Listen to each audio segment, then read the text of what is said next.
Do you want to tell the audience a little bit about your career, what you specialize in, and what you've done?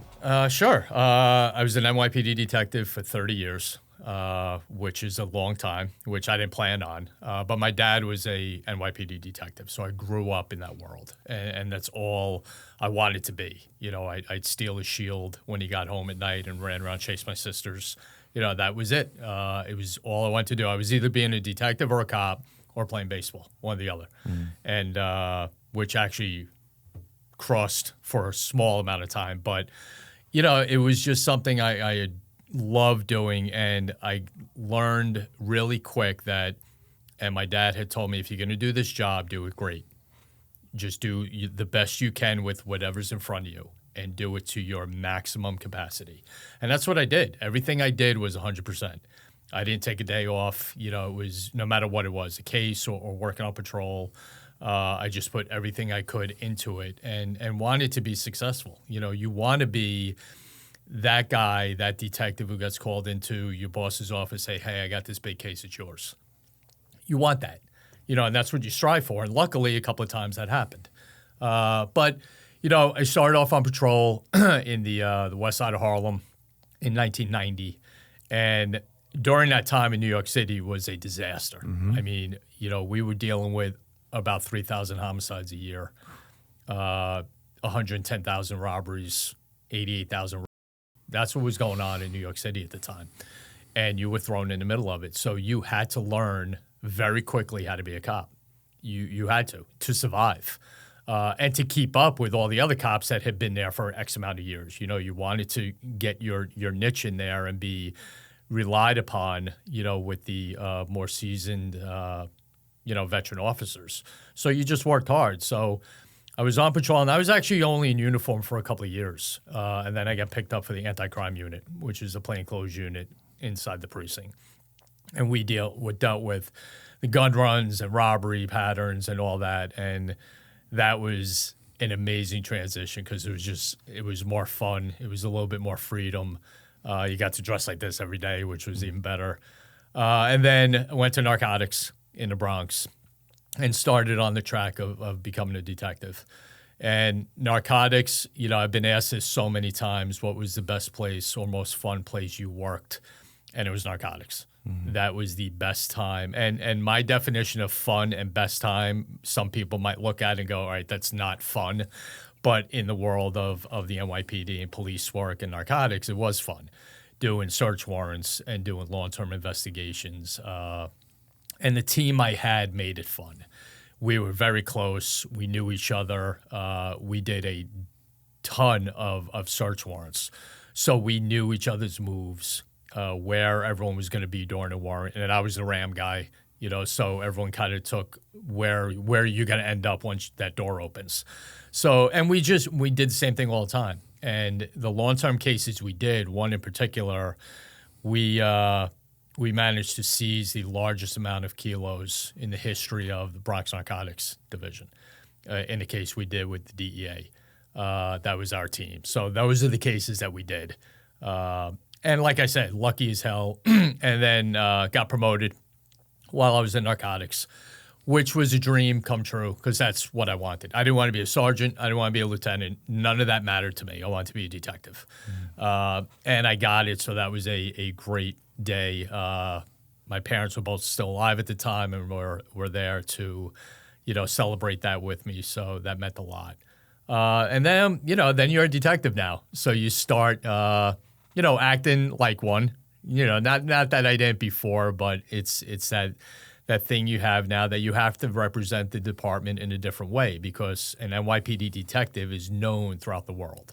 And now you have that reputation that you have to uphold. You know, and I took that very serious. You know, I knew what it was to have that shield, and I respected it more than a lot. So it did mean a lot. So, I carried myself that way and represented myself that way. So then was in the robbery squad in the Bronx, and then 9/11 happened.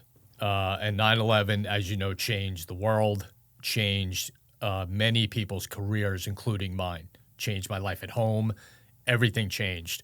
I would have been very happy being a homicide detective in the Bronx. that was my goal going into that whole kind of part of my career. That's what I wanted to do. And I would have been thrilled doing that. That's what my dad did. That's what I grew up hearing stories of homicide investigations and driving around the city, going to a Yankee game and getting pointed out. Yeah, there was a triple homicide on that corner that we solved and, all that. So I would have been happy with that. But like I said, 9/11 happened, and right afterwards received a phone call from a sergeant that I used to work with and said, hey, where are you? And at the time I was in the 5-2 precinct robbery squad. And I told him where I was. He goes, okay, you have to get down to Federal Plaza tomorrow. I'm going to hand you a bunch of paperwork, fill it out so I can get you down to the task force, which was a joint terrorism task force after 9/11. So FBI run that NYPD detectives get detailed to go into. And it is the largest joint terrorism task force, or JTTF, in the country. New York has that. It's enormous. It's a monster of a unit. And to be asked to do that after 9/11 meant a lot as well. Because you kind of look at your career and go, okay, did something right. Something worked out, being asked to go to a unit like that. And then for the last 17 years of my 30-year career, I spent in JTTF and went to about 17 or 18 different countries. I was in Afghanistan for 3 months doing a kidnapping case. Stopping a school shooter from hitting beforehand, before that happened. So a lot of big-time cases got ran out of there, and I was lucky enough to be involved in some of them. What was your family life like at home as an adult? You were married, you have kids? Yep, 3. So when you see a lot of police officers who completely give their life to the job. And you were a detective, you worked hard, you did well enough to the point where you were tapped to come into this prominent, this exclusive, task force to focus on terrorism. Yeah. What was family life balance like? It was a balance. Thank God I got the best wife in the world and understood what I was doing. Especially when it came to the task force. When we were younger and I was running around in narcotics and investigating homicides and all that, you'd eventually come home, after 8 hours or 2 days. There were times in the task force, I'd be gone for a week, I'd be gone for 2 weeks, traveling or a few days. And luckily, my wife understood that I wasn't going after a crackhead. This was important stuff. But in between all that, Kev, I found enough time to make sure my kids got taken care of. I coached softball and baseball for 17 years in between doing everything I just laid out to you. Because my thought, when it came to family and when it came to my kids, you have one shot at this. You don't have any do-overs. There's no take-backs. You got one shot to raise your kids and to make an impression on your kids. And I live that. If I had 5 minutes to do something with them before going to work and throw a ball around or something, I did. Yeah.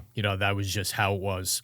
My middle girl was a big, big dancer, going to competitions, going to, all that. I went, would do it, and then leave. And that was just super important to me. And one quick story, if you have a minute, kind of sums up. Share it.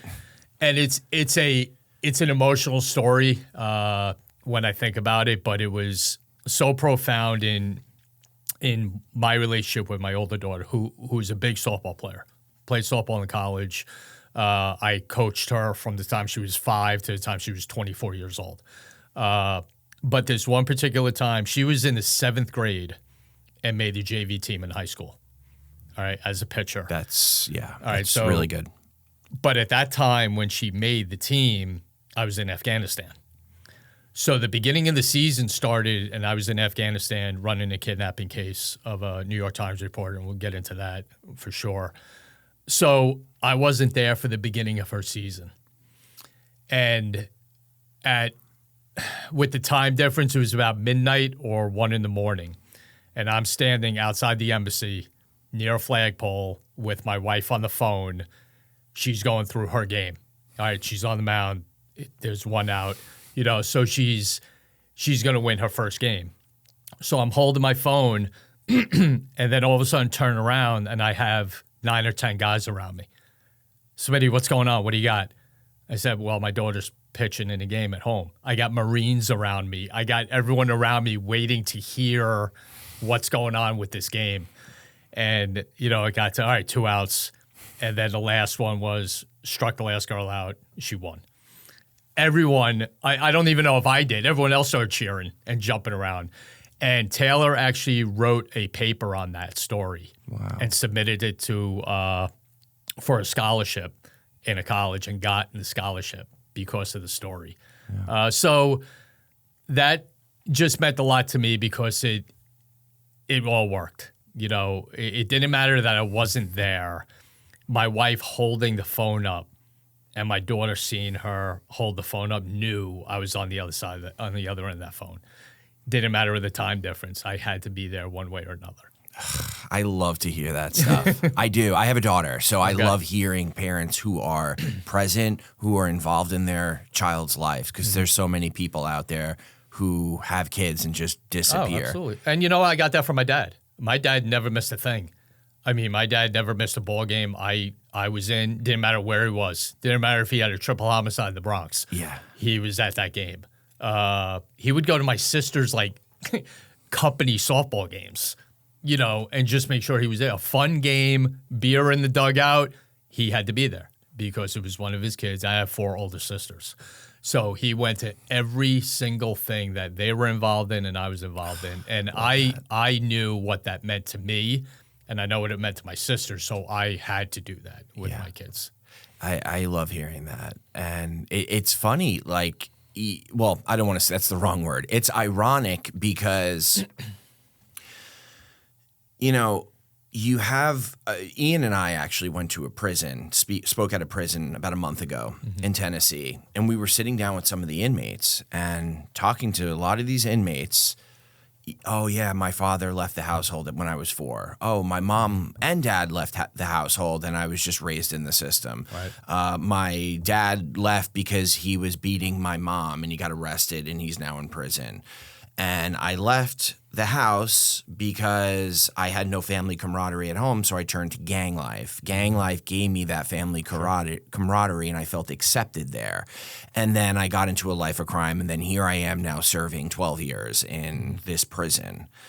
How much of that did you come across in your career of just, people who maybe need the rehabilitation and aren't getting it, and at a young age their father or mother left and they weren't granted the same opportunity that you were with your parents present, and my parents were present too. Yeah, I mean, you would see it a lot, unfortunately, in New York City. You saw it a lot and you sympathize with it, but as the position we were in, there was only so much you could do. But the heartbreaking part about being in the NYPD and being involved in communities is you could look at them and know which one's not going to go well. You knew it, whether it was a conversation with them and they were just stuck in this vacuum of not being able to get out of it. And it was only a matter of time before you heard about them getting arrested or we actually were involved in them getting arrested. But it just showed me how much family means. It's easy to say. People say it all the time. Yeah, family's this, and you need this present in your life. But it's so incredibly true because it just sets everything in motion with your life. A role model, a path of doing the right thing, school, a career, dreams, aspirations. All that is set up with your family. It's very hard to be 11, 12 years old and have that forward outlook in life. You can't. You're an 11-year-old. Yeah. You need someone to instill in you what's important and how you get those things that you might see someone on TV with or you might see someone else in your community having. And it's so important to have that family structure because, like I said, it just sets your entire future in motion. Yeah, and it sounds like it bled into your career because your father was such, an honorable person, and he took his job very serious, and you followed in those footsteps. You hit it right on the head, being a role model. He was a role model to you.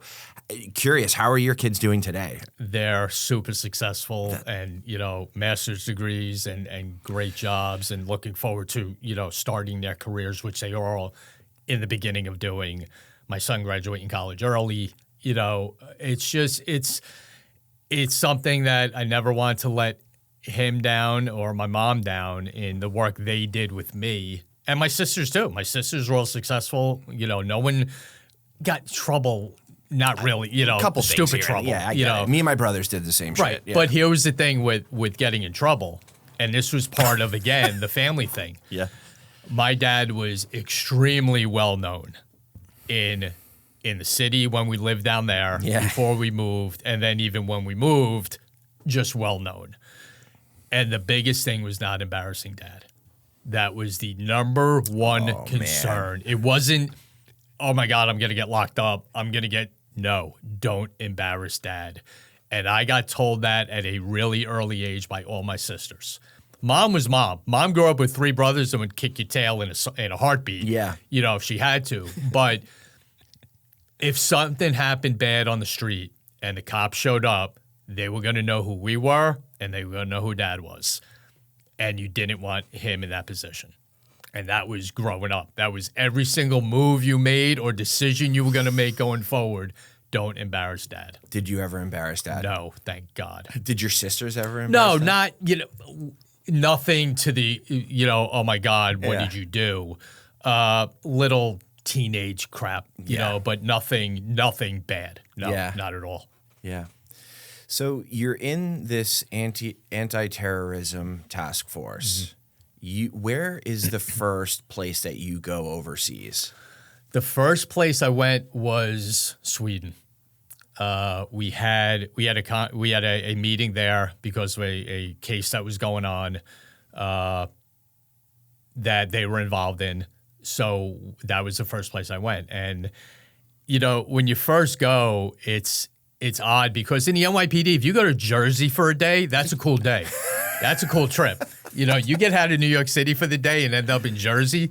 That's a great day. Yeah. Now you have the ability and the clearances that we have, the top secret clearances and national security clearances and deputization of a federal agent, that we now have the powers of, and you go all over the world. And, but it goes back again, what I said, Kev, it's representing who we are. And, I always made it clear and everyone understood the way I was. I wasn't the FBI. I'm an NYPD detective. And I'm not one of them. I'm me, and that's kind of how we were viewed upon even when we went to briefings overseas. Oh, you're there, you'd go around the table and introduce yourself. FBI, CIA, NYPD. Oh, okay, we'll talk later. Okay.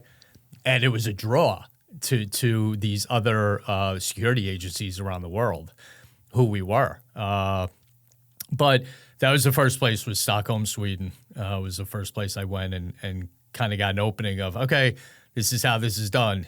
Secret locations, rooms that were locked, tight, that you would share information at a very high level. So it was cool. But again, like I said before about the time frame when I came into the NYPD, you had to learn quickly. This was right after 9/11. So you had to know what you were doing. You had to know what you were talking about. You had to be on point with the information you were getting out there because the highest levels of government were paying attention to it.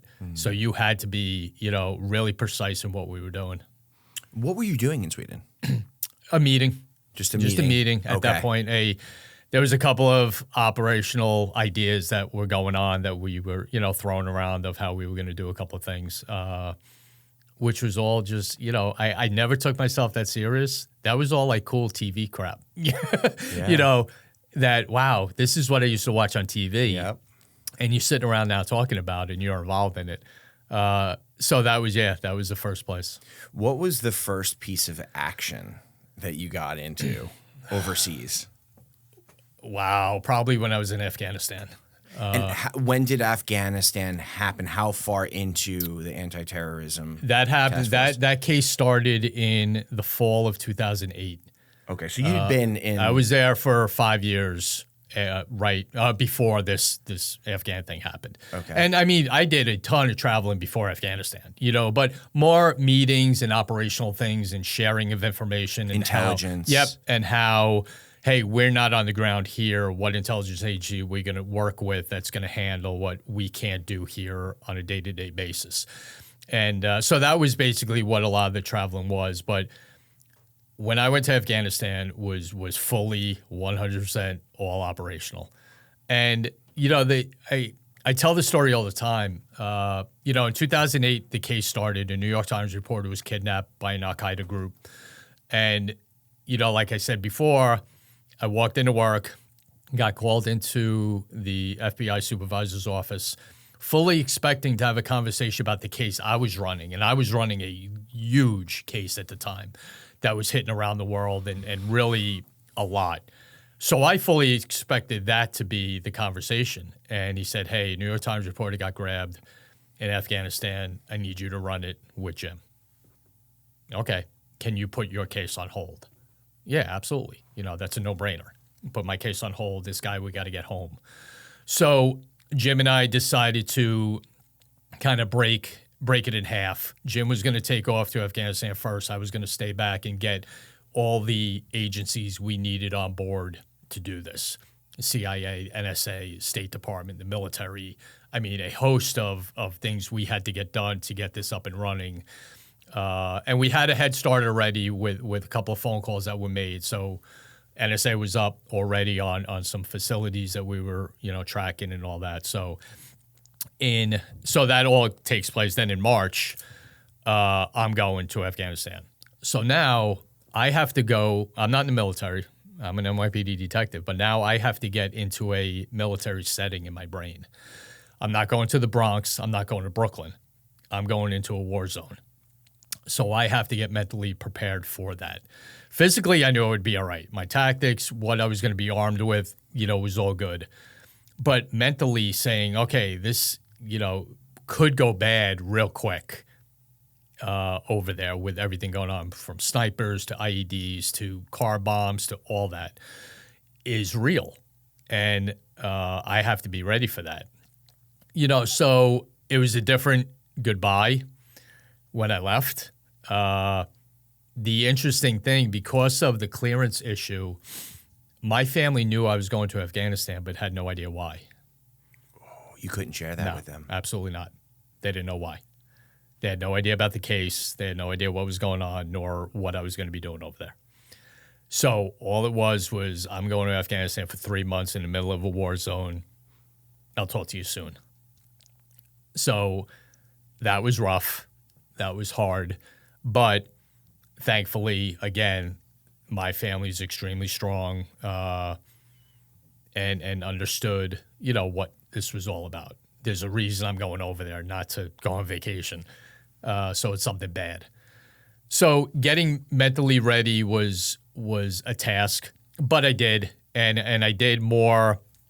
You fly over there, you land in Dubai, stay there for like a day, and then you take a charter into Afghanistan. On that charter flight is when I went, okay, I'm ready. This is good. It's just, and I kept saying it over and over to myself, it's just another case. It's just another case. Pretend you're in the Bronx. I don't care, but it's just another case. And that's how I went about my cases in JTTF. I never wanted to make it any more than it was.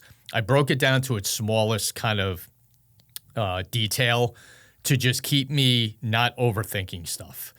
So on the way over there, I said, okay, this is my ball game now. Even though Jim's there, he's leaving, and it's a joint thing with many, many agencies being involved in this, but now it's mine. What am I doing? And the number one thing I needed to do was get a source. That was my number one goal. If this was a narcotics case in the Bronx, I'd want a source. If it was a gang case, I'd want a source. So I mean, you know what? I'm going to run it like anything else. I want a source. Like an informant? That's almost? it. Yep, like an informant. So civilian, So I needed an informant. So I get there and we do everything, get everything straightened out, and Now it's mine. So I go, we have a meeting with the agency, with the CIA. And I said, hey, I need a source. And they go, all right, we got this guy. I go, no. I don't want a terrorist. I don't trust terrorists. I said, I want a criminal. Who is your worst criminal in this country? I'll trust a criminal. Criminal I can trust. Because I had a mindset and ready to tell him what my thoughts were. So I said, I want a criminal. Who do you got? And they kind of looked at each other and went, well, we do have one that we work with every once in a while, but I don't know if he'll work with you. I go, well, who is he? He ended up being the largest #1 heroin dealer in the country. Oh, my God. That was my source. My kind of guy. That was my guy. So, and here's why. We meet down in Kandahar, which is the southern part of Afghanistan. So we got to fly down there. We meet outside one of the military bases. And it's like something out of a movie. And it was so it's cheesy to even describe, because if you watched it in a movie, it's a cheesy scene, but it was legitimately real. We're standing on the side of the road near our trucks, and here comes his entourage. And the dust is flying with the SUVs, and there's like 5 of them. And again, we started literally laughing, me and my partner, because we're like, all right, where's the cameras? Right. This is like a movie. This is a movie scene. Yeah. So they pull up, he gets out, and we talk. He's educated. He went to school in the United States. Oh, no way. Yeah. So we get along great right from the start. So we said, okay, we're going to go meet. So we start following them. Start following his truck. All of a sudden, on either side of our truck, 2 pickup trucks start flanking us. All of them with AK-47s pointed at us. So we went, okay, I guess we're not in the Bronx anymore. So at that point, I'll get to why this part is important with a story later. Jimmy and I made a pact. And in that car ride, we said to each other, under no circumstances are we getting kidnapped. If we die in a firefight and a shootout, so be it. And I don't mean that to be a tough guy. I really don't mean it that way. But we were not going to get kidnapped. And something happened on TV and our heads rolling down the street. That's not happening. So we shook on it. It was like, okay, that this is a pact. And we just went on with, what we were doing. And the reason I got along so well with the source was because I was truthful with them.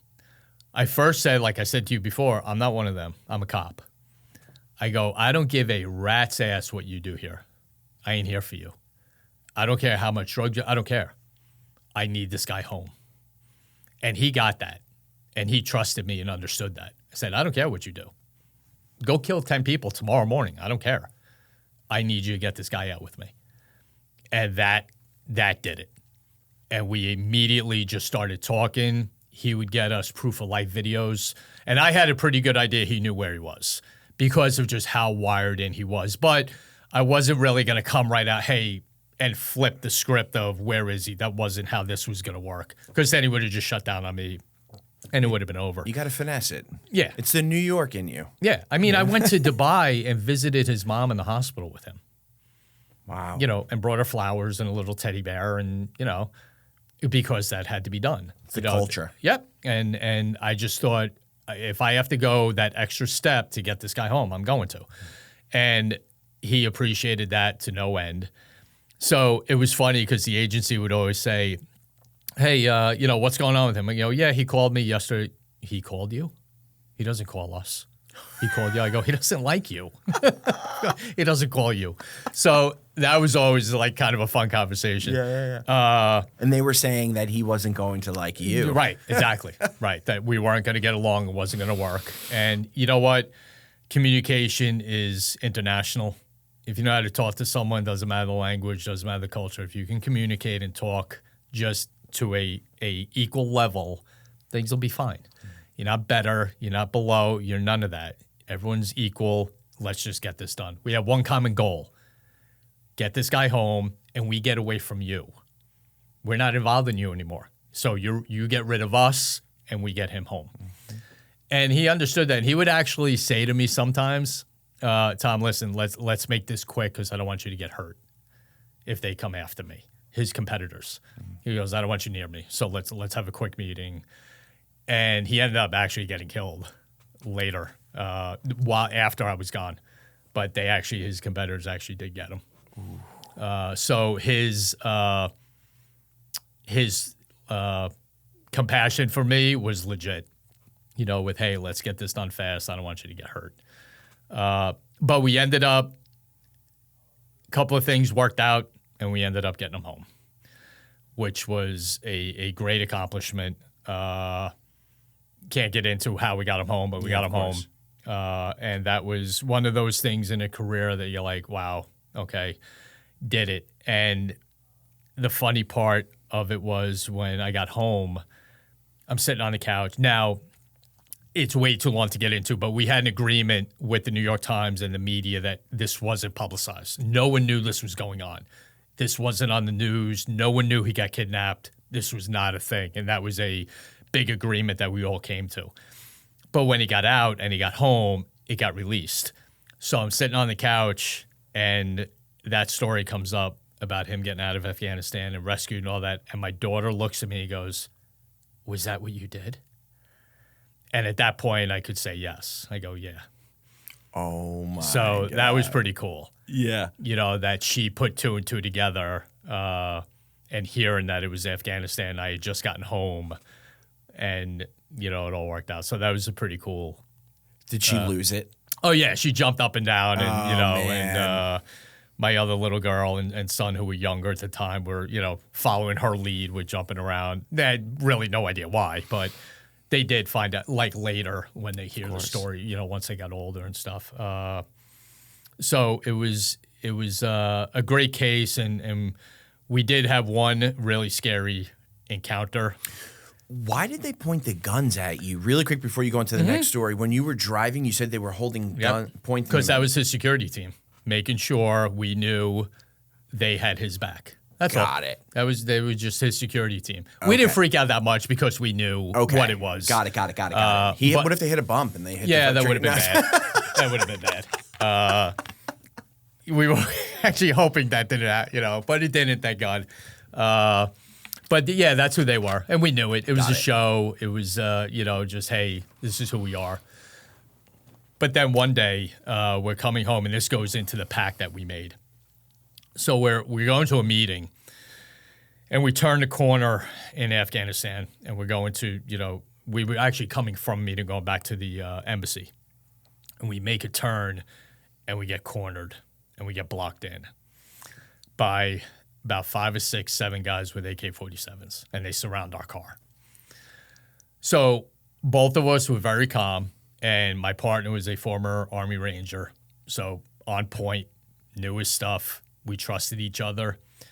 So we're sitting there, and he rolls his window down, and one guy's like yelling, and they're all pointing all their guns at us. So we're just I'm taking a quick snapshot of everything around me, like who's where, how many guys we got, while he's talking.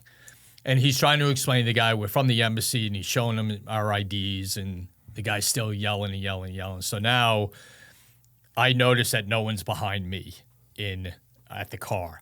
So I put my back against the window so I can see just more of the area. Now the guy's yelling more, and he leans into the car and grabs the steering wheel. So I went, okay, here we go. And I had my M4 between my legs, and I raised it up. I clicked the safety off. I told Jimmy, move your head. And Jimmy didn't blink. He didn't look at me. All he did was lean back in his seat, and the guy saw that. And I just stared at him for a half a second. He let go of the steering wheel, and I just yelled at Jimmy, hit it. He hit it. We ran one guy over. And you just pieced out of Just took off. I jumped in the back seat and laid down in the back of the truck just in case they started shooting at us, that I could, fire back, but they didn't. But that was part of the pact we made, but we're not, if this is it, this is going to be it, but we're not getting grabbed. We're going out in a firefight. Yeah. And thankfully, the guy let go of the steering wheel, and we were able to get out of there. Was that one of the craziest incidents that you've ever experienced, even in New York? Well, I was yes, but before that, I was involved in a really bad shootout while I was on patrol. with 3 guys who just committed a supermarket robbery. One of the cops I was with at the time got shot and injured during that shooting. We ended up shooting 2 of the 3. We got them all. Ralph was okay, blew out his hamstring actually in his leg, so he got off the job. He wasn't able to work anymore. But before that, that was a really significant incident that I was involved in. Yeah. So after Afghanistan, this was around 2008. 2009, actually, when we got him out, yeah. And where do you go from there? What's like the next? You just keep going. It's the next. You got home. Okay, now I had to pick up the case I was running originally. Yep. And it's just another day. Yeah. You get home. I think I took a week off when I got home, just to get back to the time difference. So it was an 8.5-hour difference. So you do that for 3.5 months, and you're a little goofy when you come home.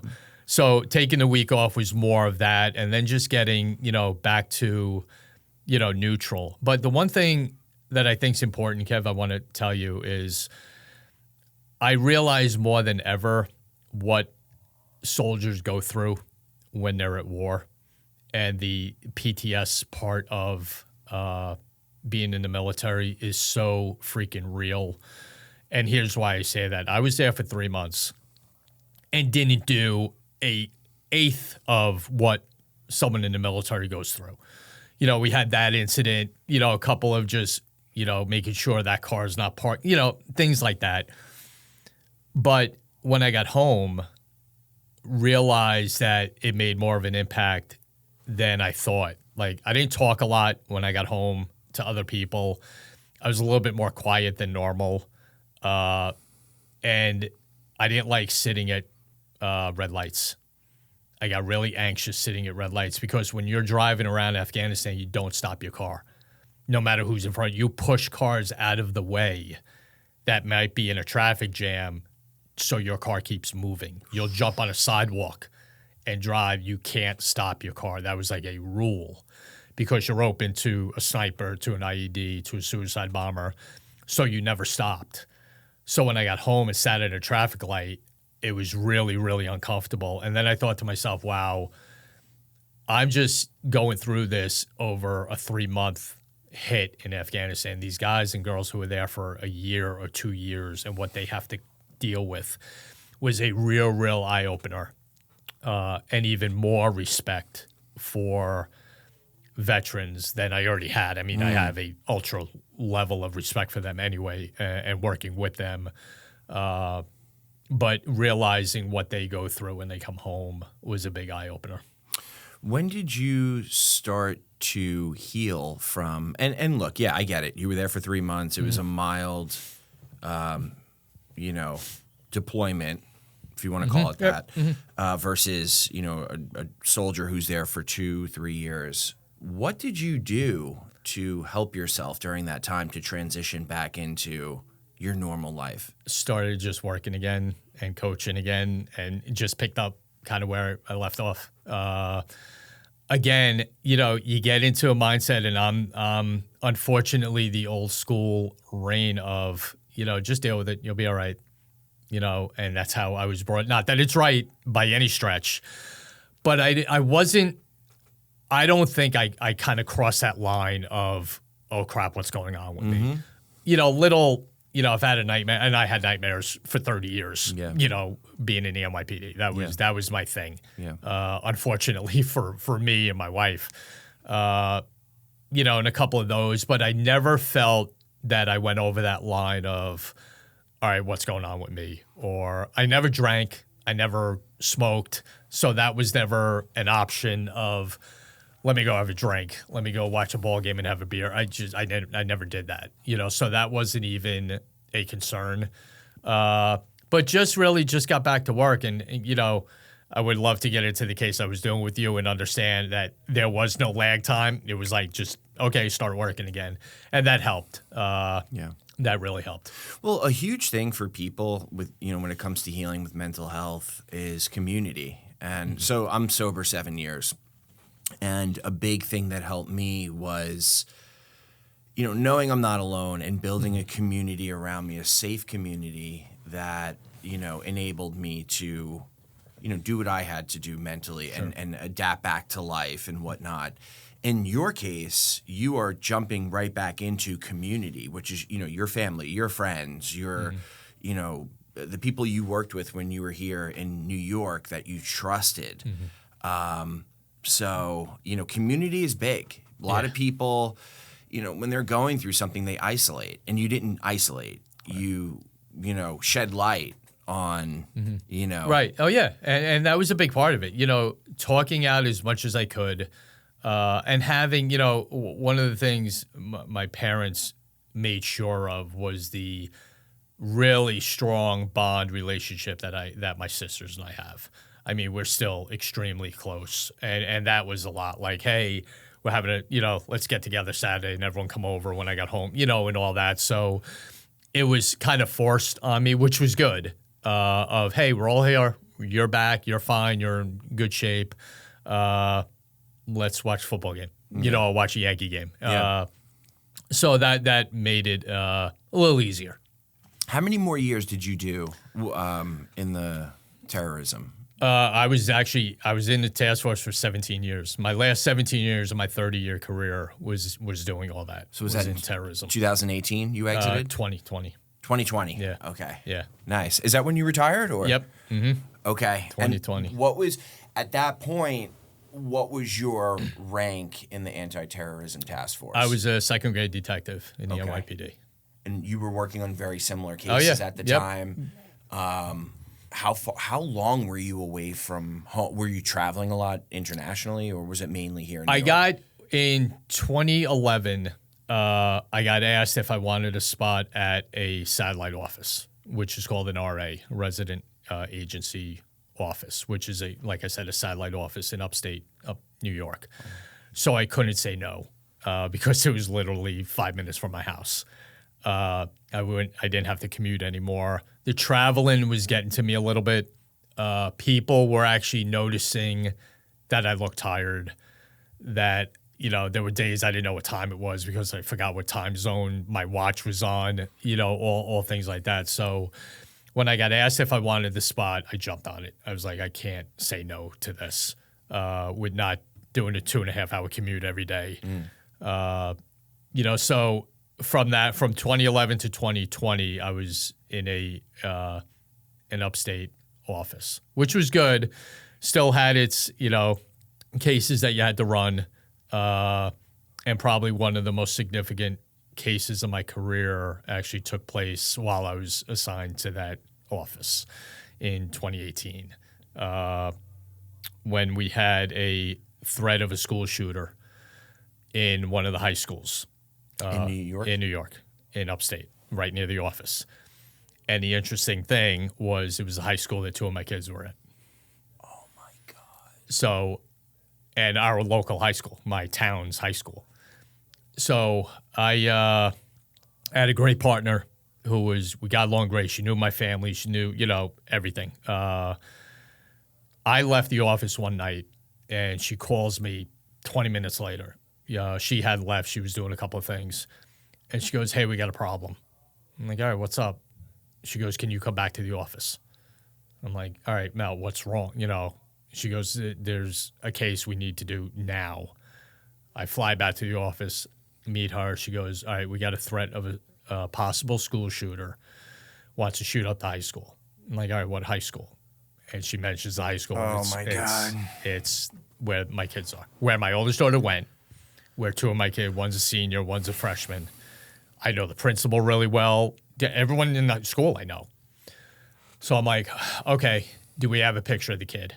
We got a picture from the local. What happened was the local police department got a tip from this brave, incredible young lady who noticed on a group chat one day that this one kid was throwing out what-if scenarios. What if someone shot the school up?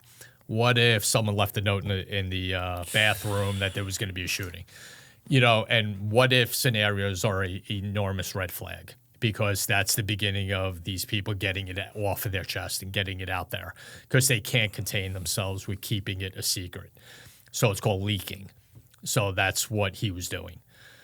So she brought it to the local PD, and they went, oh, crap. Thought it was maybe a little bit more than they were going to have to deal with, so they came to our office and asked us to get involved in it. And so I get the picture, go to my daughter, show her the picture. Who is this? So she goes, I know who it is. I don't know him, but I know who he is. He's a little out there. Okay, cool. And that was the end of my discussion with her. Take it back. Now, Mel had all these covert social media accounts that she had set up. So we immediately go in and start getting him. He latches on immediately. Friend this, accept. So now we start seeing all these posts that he's doing. And his two heroes in the world are the Columbine shooters. Oh, my God. He's posting pictures of shotguns. He's posting pictures of the Boston Marathon. Just all these things are just adding up and adding up and adding up. So we start watching them, and we go up on a couple of things in his computers, when we start seeing the searches he's doing with gun shows and gun shops, and, everything's just adding up to where it's going to lead. And so we start doing really quiet interviews around the school with students, and we start getting the feel that this attack is going to take place the last day of school, which is only 7 days away. So now I have to be a detective and be a dad. I have to get this guy to prevent my kids being in the middle of a school shooting. So that took a little bit of discipline and got asked over and over, you okay? You okay? Yeah, I'm fine. Now, again, no one in my house knows what's going on. They don't know and my daughter knows enough. She's old enough now to realize what I do and what I can talk about. So she didn't even ask what's going on, and glad she didn't. So we get enough information that we think we're ready to lock him up. Now it's a couple of days before the end of school. And we get enough, we think, again, to get him, because he's at a basketball tournament one night, and we're up on everything, and he posts on one of his social media accounts, I need a gun. So we said, okay, that's enough. We're done. Do you believe, Kevin, we had to convince and talk the DA into writing a search warrant for this kid's house? Oh, my God. So the way that happened is I had this attitude when I worked that if I wanted something, I'm getting it. And if I had to be a little abrupt about it, or if I had to, so be it. There's a personality you have to put on sometimes when you want something in law enforcement, as a cop. And so we're sitting around one night, and speakerphone is in the middle of a table, and two local detectives, the chief, my partner, and me are standing around this speakerphone, and the DA is hemming and hawing. Well, I don't know. Do we have enough? Blah, blah, all this stuff. So she's looking at me, waiting for my vein to blow out in the side of my neck. And I'm just kind of hanging on, and I kind of look around, and everyone's kind of waiting for this to happen. And I forget what it was, and the DA said something really stupid. I actually forget his name. I wish I remembered his name, but I don't. He said something really dumb, and I just said, that's it. I grabbed the phone, and I turned it towards me. So Mel goes, all right, here we go. So I go, nice and calm. I go, hey, Detective Smith, JTT, how you doing? Hey, Detective, how are you? Good. Do me a favor. How do you spell your name? He goes, huh? I said, how do you spell your name? So he spells it. I said, now how do you pronounce it? So he says his name again. He goes, can I ask why? I go, yeah, I'll tell you why. Because when I'm standing in the parking lot with 8 dead bodies in the building behind me, I want to make sure I get your name right. When I absolutely barbecue you on every news channel that's in front of me, broadcasting around the world, I want to make sure this conversation's remembered and I get your name right and they spell it right. Oh, my. You can't say, I go, well, I just did. Sign the damn warrant. And let's get this done before we have a catastrophe and you are eviscerated on TV. And and he did, and he went, all right. And he signed the warrant. So we get a warrant, and we set it all up. Now, this kid is still in Maryland. So we set it up. We know he's on his way home with his mom. So we set it up that New York State Police are lined up on his route coming home to just give, okay, he just passed this checkpoint. He just passed this checkpoint. Because we don't know if he got the gun down in Maryland. So we have to prepare that he does. We're going to assume he does. So we get to the house while he's on his way home and his dad's home. We explain to him what's going on. We have a whole system of checks that once he gets close to the house, one of the troopers is going to hit their siren so we know he's pulling into the driveway. So that happens perfectly. We go outside. I grab him out of the car, get him down, cuff him. When I say the relief that we had once I cuffed him was like a boulder off your shoulders. We got him. Okay. We start searching the car. His bag, he doesn't have a gun. We go into the house now. Now he's in the back of a radio car sitting in his driveway. No one talks to him. No one says a word to him. He's all antsy. He's all ramped up. So we start conducting a search warrant. We find binders of research papers he did on every serial killer you can think of. Binded. Just piles of it. Ted Bundy, Berkowitz, Dahmer, all of them just lined up. A little shrine to the Columbine shooters that he has. Then we find the diagram of the classroom he's going to do this in and the red circles around the desks that he drew. And on the back of that is the hit list of the 5 kids he's going to kill. The 5 kids I know personally, every one of them. They're my daughter's best friends. So we got that. So I go outside, open the back of the radio car, and I start talking to him about his basketball tournament. Nothing else. Hey, how'd you do in your tournament? And he kind of looks at me. Oh, I did that. How many points did you score? Did you win? For 15 minutes, talk about the basketball tournament, not even mentioning the circus that's around his house right now with bomb-sniffing dogs, Jesus. with ATF, FBI, everyone around him. I don't even mention it. And why? Because the next thing he says, hey, you want to know how I was going to do it? Sure. Go ahead. And he lays out the whole way he was going to do it. Okay. He goes, oh, yeah, by the way, there's a pipe bomb under my bed. Okay. Thank you. Now, I don't react because I don't want him to think he got us. Okay. Close the door. Get everyone out of the house. They find it. It's not put together. A couple of the parts were there, but not put together. So we end up arresting him. He gets charged. It's all over the news. Do you believe we end up locking him up 2 more times? Because they let him out. He's on bail. Puts another thread out on social media. Starts videotaping gas cans in his garage. Oh, my God. So now we lock him up again. Now we do a warrant in the garage, and we find books that he has tabbed on the Boston Marathon bombing, 9/11, all stuff like that. So we arrest him again. He gets bailed again. Puts another thread out right around New Year's Eve of that year. But this time we lock him up federally because of just the way that all worked out.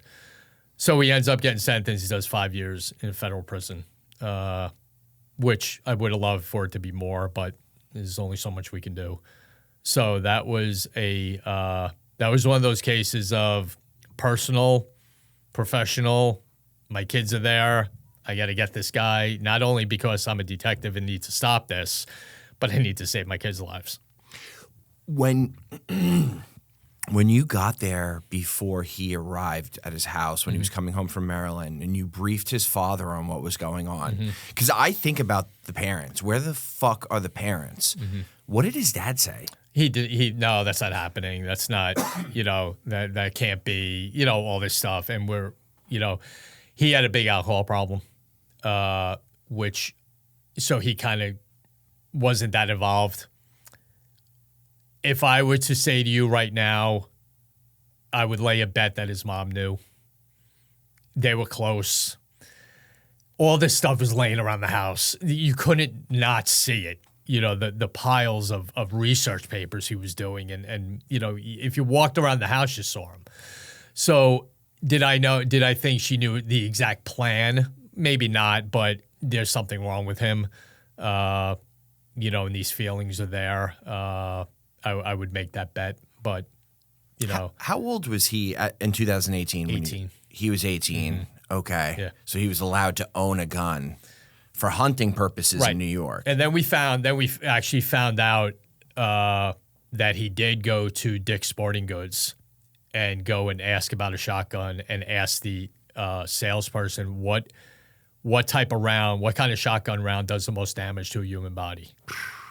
So we found that out later. We found how we did, don't add, just again, detective work, hard work, getting out there. We found the makeshift shooting range he made in the middle of the woods that he went to.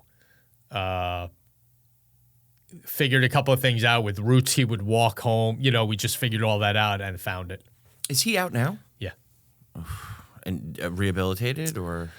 Who knows? I don't know the extent because I retired. Yeah, so I don't know the extent of where that treatment is or what he's doing or how he's doing. But I know his face. That's all that matters. Yeah. Well, I commend you on the action you took. Yeah. You saved a lot of lives that day. A lot of us did. A lot of, that was a big team between the local guys bringing it to our attention. That brave girl, she doesn't do it. This is a catastrophe.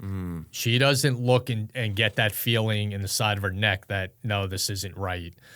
And bring it to our attention. We don't have this. Mel having the covert accounts and being on top of that, this doesn't happen.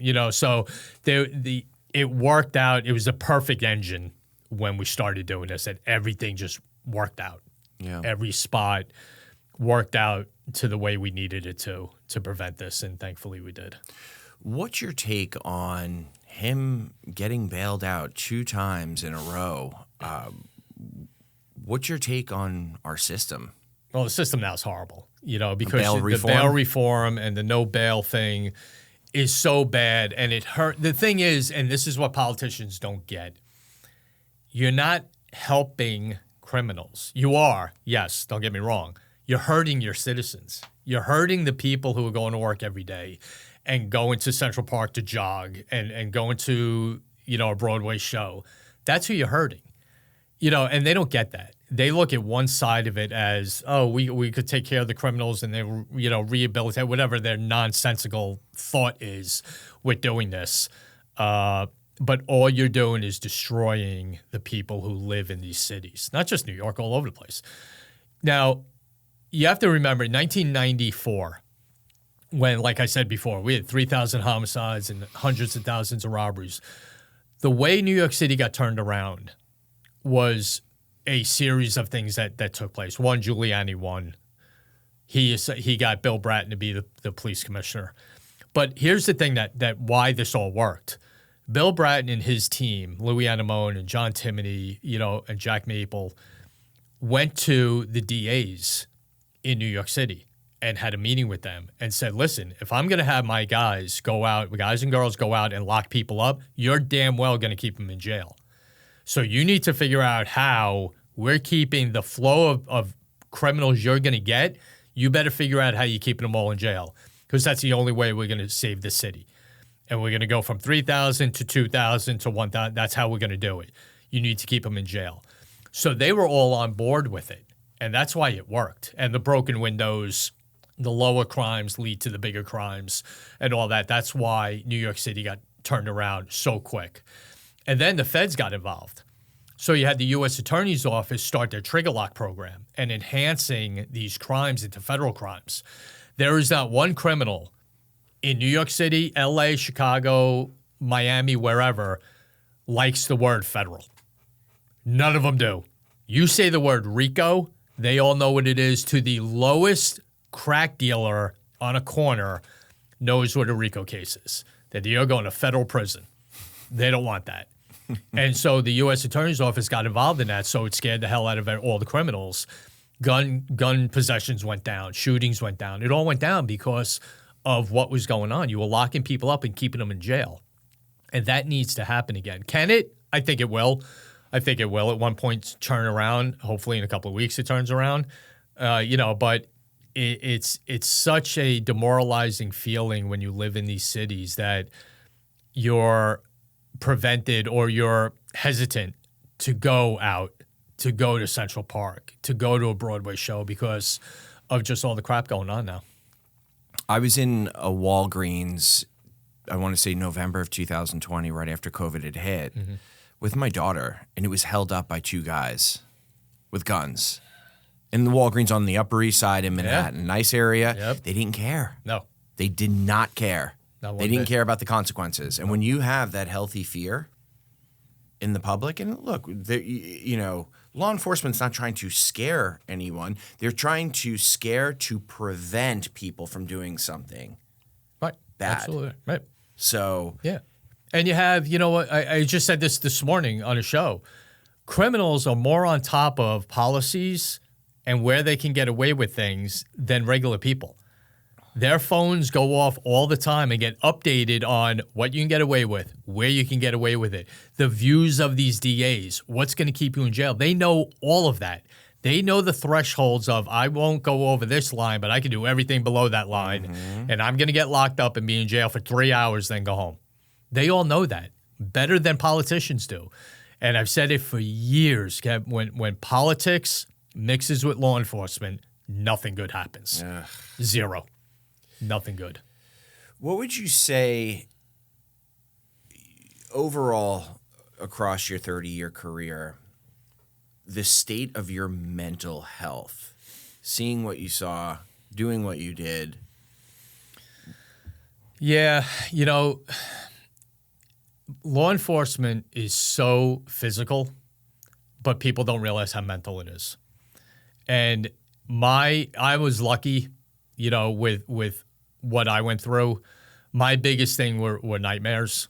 Like I said, I didn't drink, I didn't smoke, so I didn't have that kind of on my mind of going out and doing the normal 4 to 4s, which we used to call them, you know, and doing all that. But I think what saved me was, you know, the nightmares were bad. I mean, bad. I got some really intense ones that, you know, grabbing my wife by her hair and, you know, stuff really bad and suicide bombers jumping in my car, things like that. And my gun never working. My gun never worked in any of my dreams. Yeah. Never. That was like the one continuing theme of all my nightmares, that my gun never worked. It either didn't fire or the bullet would just fall out of the barrel. You know, things like that. But I think we talked about it before. The family concept is what got me by. It also helped that I had an hour-long ride home from work. So the radio would go on, the windows would go down, and just kind of chill until I got home. Then I just had this thing that no matter what time I got home, I had to sit and watch TV for 15, 20 minutes, no matter what it was, and just sit on the couch or on the floor and kind of just unwind and then go to bed. The other big part is my wife and being able to communicate with her. If she knew we had a bad thing, something bad happened, to talk it out. She's a guidance counselor, you know, so talking it out and getting it off my chest and having someone who understood what that was all about, not just, oh, come on, you're good. Understanding that we see things that just people don't see and have to deal with it. And you can't show emotion when you're at a scene. You could have a dead kid. You could have someone, you know, broken into pieces at a car accident. You can't show any emotion to it. You look at it, you do your job, you move on. That piles up after a while, you know, to a point where it just boils over. And today, there are so many outlets for officers to reach out to these groups. You know, a big part of our show on Gold Shields is Cop Line. And that 24-hour day, 7 days a week, manned and answered by cops, so they understand what they're hearing, you know. But, you know, because when I started, you didn't talk about any of this. You didn't dare. They take your gun, your shield. You'd end up on a desk on a midnight tour watching a parking lot. Yeah. That your career was done. Yeah. So it was suck it up. You're a cop. You're supposed to deal with this stuff. You'll be fine. You know, and that again leads to alcoholism, drug addiction, domestic abuse, suicide. So our suicide rate is through the roof. Is it better? Yes, but it's not where it needs to be. And if you have these other organizations out there like Hopline and the Wounded Blue and Irish Angel, who I all know personally, FHE, you know, it's just, it needs to be out there more and just pounded into these men and women's heads that make a phone call. If it's a bad day or if it's a lingering problem, you need to reach out and make that phone call. And like I said, luckily and thankfully, it's more now than it was. But for me, it was certainly my family and being involved in the whole coaching aspect and all of that more than anything. Yeah.